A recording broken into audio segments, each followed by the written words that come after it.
When we want to find the lowest common multiple of two or more numbers, we can do so using prime factorization if we follow the steps outlined here.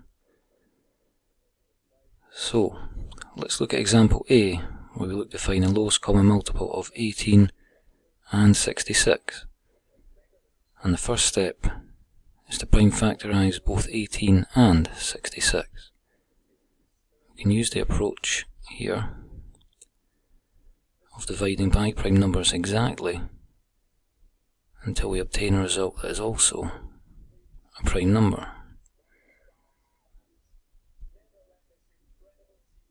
It doesn't divide exactly, so we move on to division by the next prime number above 2, which is 3.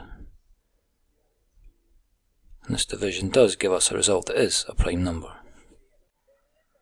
So then if we focus on the prime numbers that were used at each stage to divide exactly, along with the prime number that was the final result, this gives us the prime factorization of 18. So we will now also prime factorize 66 using the exact same approach used for 18.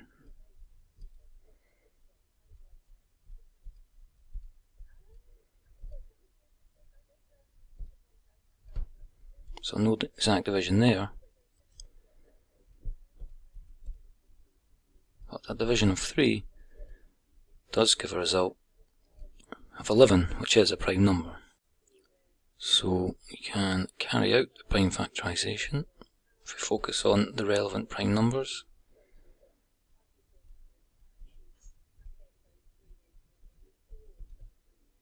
And there we have the prime factorization now. So that is step 1 complete.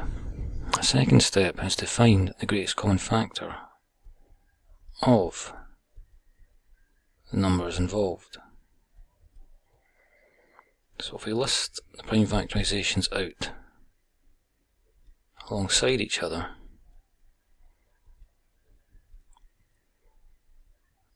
it should be easy to see which are the shared prime factors. And when they are multiplied together, it will give us the greatest common factor. We can see 1, 2 is shared,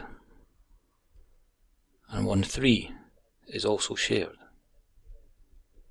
2 times 3 gives us 6, and that is the greatest common factor of 18 and 66.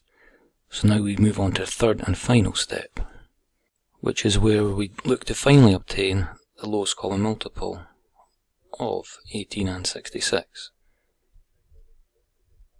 Now, if we look at step 3, what it says is we want to multiply the greatest common factor, which we found, which is 6, by any non-shared prime factors, and this will give us the lowest common multiple. So we know that 6 will definitely be involved in multiplication. So the non-shared prime factors are 3 and 11. So we have 6 times 3 times 11, and this eventually comes to 198.